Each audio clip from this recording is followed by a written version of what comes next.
Myself Taran Kaur Dardi from 10th A, studying in Kekewa Secondary School and Junior College, Saraswati Nagar, Nasik. We all live in the country India. India is located in the southern part of the Asian continent.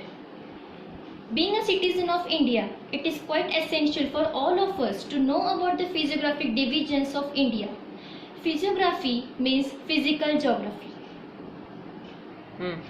Studying physiography of a region means to know about the altitude, its slope, its landforms, that is its various aspects. For this, I have prepared a model of the physiographic division of India. In this video, we will take a brief review of the physiographic divisions of India. The first one being the Himalaya ranges. The Himalaya ranges extend from the Pamir North in the Tajikistan to the east in the world, whereas in India it extends from the state of Jammu and Kashmir to the state of Arunachal Pradesh in the east. The Northern Plains. The Northern Plains in India extends from the Rajasthan and Punjab in the west to the state of Assam in the east. The lush green portion seen on the map is the Northern Plains. The Indian Desert. The Indian Desert, it is also known as the Thar Desert, the Great Indian Desert or the Marusthali. It is located in the northwestern part of India.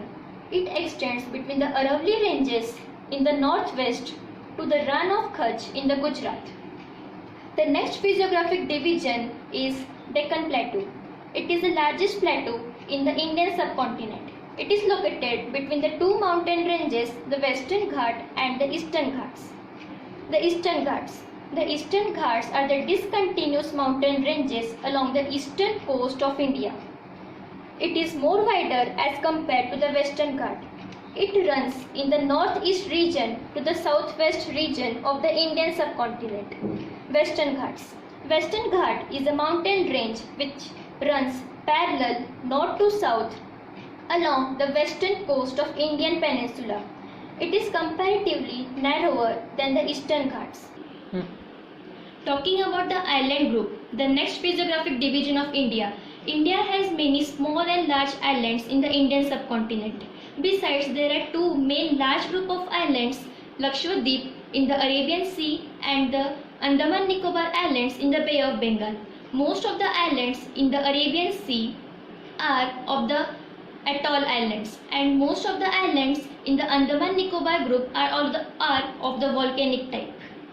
So this was about my reflection activity about the physiographic divisions of India. Thank you.